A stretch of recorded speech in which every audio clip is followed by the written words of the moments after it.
My name is Avery Langford. I'm 29 years old. Until last Tuesday, until precisely 2:17 p.m., I genuinely believed I was living inside the before part of a story, the part where you're building something slowly, responsibly, together, where your days are measured by routines and small victories, and where you believe in the solidity of trust because you've spent years constructing it like a brick wall.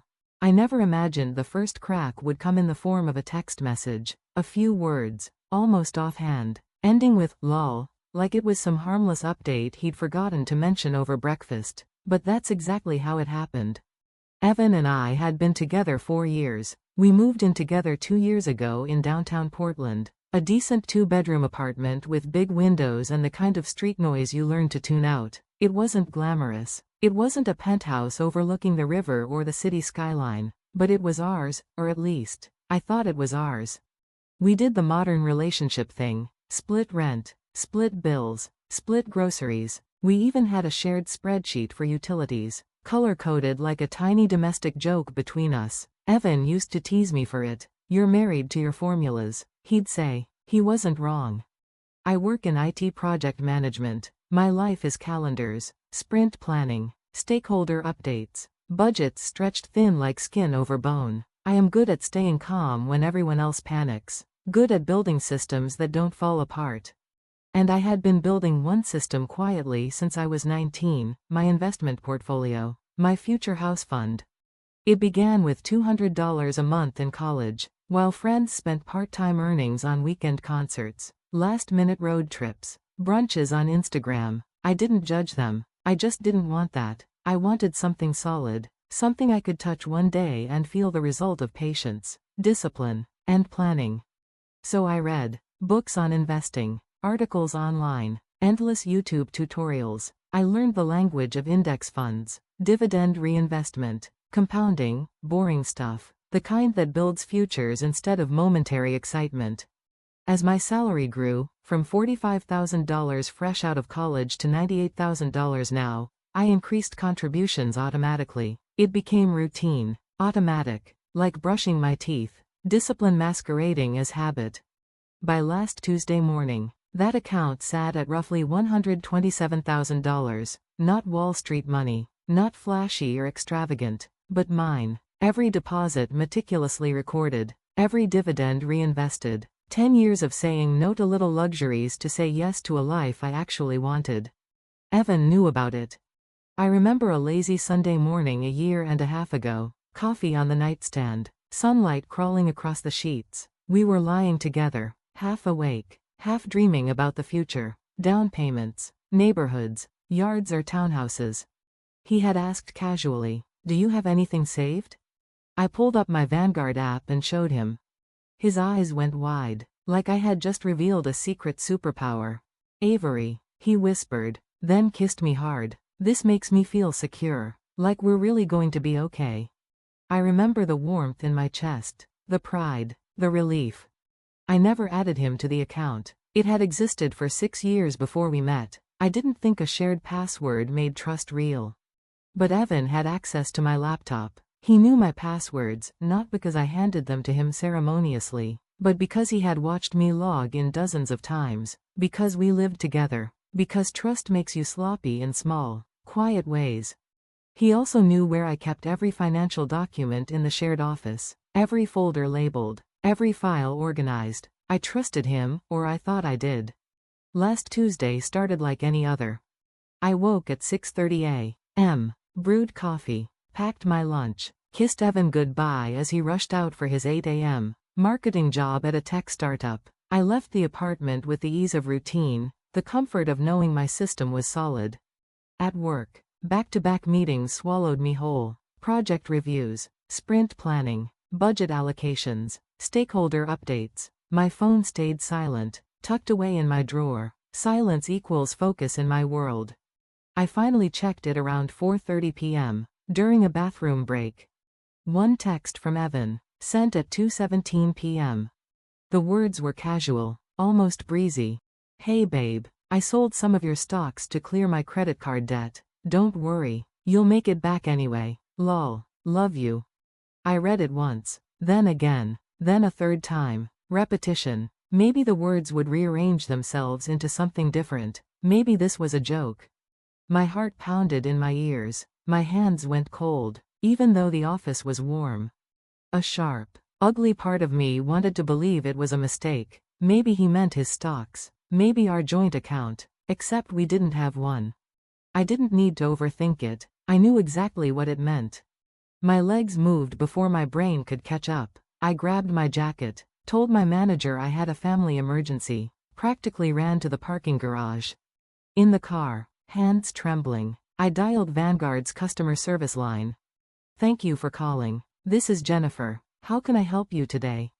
"I need to check my account activity," I said, forcing steadiness into my voice. There was a tiny shift in her tone, friendly becoming careful. "Miss Langford, I see a withdrawal of $43,500 processed this morning at 9:23 a.m. The funds were transferred to an external checking account." I froze. My throat tightened. I didn't authorize that. A pause. Keys clicking faintly. "Ma'am, the transaction was verified through your login credentials and security question answers." Cold water. That's what it felt like. "It wasn't me," I said. "My boyfriend accessed my account without my permission. He lives with me. He knows my passwords." Silence on the other end, long enough to weigh like gravity. "I'm going to transfer you to our fraud department. Please hold." I sat in that parking garage for 40 minutes. 3 different people, 3 confirmations, each one the same. Credentials entered correctly. Transaction looked legitimate. Confirmation email sent at 9:47 a.m., which I had missed. Trapped in meetings while my life was being siphoned from inside my own home. They explained the process, the investigation, the police report. I needed to act immediately. I drove straight to the police station. The officer at the desk was middle-aged, worn. He handed me forms without expression. I filled them out methodically, detailing every text, every screenshot, every phone call, every timestamp. When he read the text, he paused. Twice. He wrote, "Lol." My mouth went dry. "Yeah. You need to document everything," he said slowly. "A detective will contact you within 48 hours. Given the amount, this could be felony theft." Felony. The word sat in my stomach like a stone. And that's when I realized the before part of the story, everything I had built, every spreadsheet, every dollar saved, every quiet, careful decision, was already gone. The cracks had begun. She looked up at me, her brow furrowed, expression professional but wary. "How would he have accessed your account?" I swallowed hard, the lump in my throat making each word deliberate. "We lived together. He had access to my laptop. He knows my passwords because I've logged in next to him before. He knows where I keep financial documents. He knows the answers to my security questions." Ramirez's jaw tightened almost imperceptibly. "So he used your credentials?" "Yes." My voice was steadier than I felt. "And he texted you after the transfer was complete," she said, glancing at the screenshots I'd handed her. 2 hours after, I confirmed, as if I were reporting a courtesy, not the beginning of a crime. She stared at the message for a long moment, longer than she needed to. Her eyes flicked back to mine, serious, calculating. "Ms. Langford, because the amount is over $40,000, this may qualify as felony theft if we determine it meets the criteria." "Felony?" The word fell into the room like a hammer. My throat tightened. My stomach pitched forward. It felt heavier than it should, like gravity had suddenly doubled. "Okay," I said, my voice small but firm. "Do you live together?" she asked, sharply. "We did," I said. "I left last night." "Good," Ramirez said immediately. The word carried a weight I wasn't expecting. "Cleaner." That's what she called it. Cleaner. It shouldn't have mattered. It shouldn't have mattered at all. But it did. Because it meant she believed me. Because it meant I wasn't overreacting. For the next hour, I walked her through everything. Every detail. Every date. Every text. The relationship timeline. When I had shown Evan my portfolio. The exact moment I received the 2:17 p.m. text. My frantic call to Vanguard. The police report. The hotel I had checked into for the night. The voicemails I had left. Ramirez asked questions, clarifying, detailed, as if she was building a map through the chaos. Do you have his admission in writing? She asked at one point. Yes. I tapped the screenshot on my phone. He texted that he sold my stocks. Did he specify how much he sold? Not in the text, I answered, my throat tightening again. But Vanguard confirms $43,500. She nodded slowly. We will contact him within 24 hours for his statement. A cold weight slid through my ribs. I pictured Evan, sitting at his office desk, smiling at coworkers, telling jokes, acting like nothing had happened. The ease of his life, completely unaware of the avalanche that was coming for him. And for the first time, I imagined how quickly that smile might vanish when a detective called. When he realized the consequences weren't theoretical anymore. Are you prepared for criminal charges to be filed? Ramirez asked bluntly, eyes locked on mine. I inhaled slowly. This was the line that separated anger from consequence. This was where you decided if you were the kind of person who lets someone hurt you and calls it love, or if you protected yourself. Yes, my voice surprised me. Steady, calm, I'm prepared. She nodded once, almost imperceptibly. All right, I'll be in touch. When I left the station, the December air felt sharp against my skin. I stood in the parking lot, staring at my phone like it might shatter under the weight of what I was about to see. 23 missed calls from Evan, 37 text messages. The tone had shifted, confusion was gone, annoyance had disappeared, panic bled through every word. I scrolled through the texts, my chest tightening with each message. Avery, where are you? This isn't funny anymore. Why is my bank account frozen? What did you do? The bank says there's a fraud hold. Did you do this? How could you do this to me? The first real sign that consequences had reached him, and it was deliciously precise. I typed one reply, just one. I reported the unauthorized withdrawal to my broker and the police. You took $43,500 from my account without my permission. That's theft. His call came through almost immediately. My thumb hovered over the screen for a fraction of a second before I answered. But first, I hit record on my voice memo app, set the phone on speaker, and let the conversation begin. I would need this for later, proof of the truth in the moment before he tried to rewrite history. Avery, theft? Are you serious? His voice was sharp, cracking around the edges, a mixture of panic and rage. What the hell is wrong with you? You logged into my account, I said quietly, measured, almost clinical. You transferred money that wasn't yours, without asking. I wasn't stealing, he snapped. I was borrowing. I was going to pay it back.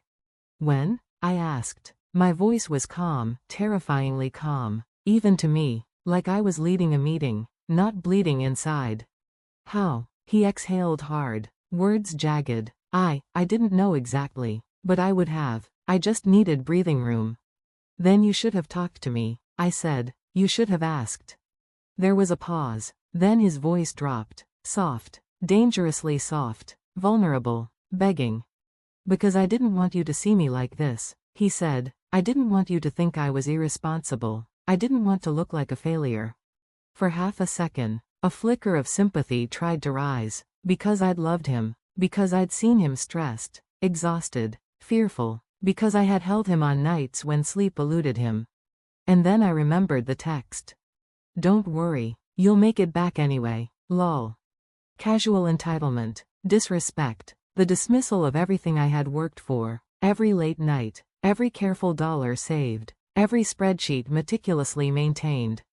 I'm seeing you as someone who steals from the person who loves them, I said, voice sharpening despite myself. Is that better? His breath hitched. Avery, please. Now he was crying, panic tears, real tears, or some indistinguishable combination. I didn't know, and I didn't care.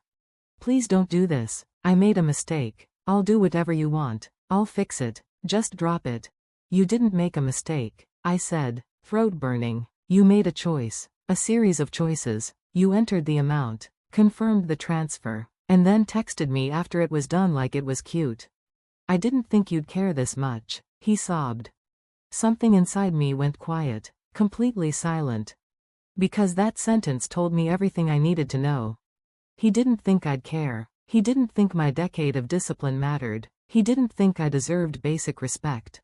Evan, I said, almost gently, which scared me more than any anger ever could. I can't trust you anymore. I thought you loved me, he whispered, trembling. I did, I said, but you stole from me. Then I ended the call. Not because I felt strong, but because if I stayed on, my heart would bargain, whispering forgiveness as a bribe to make the pain stop.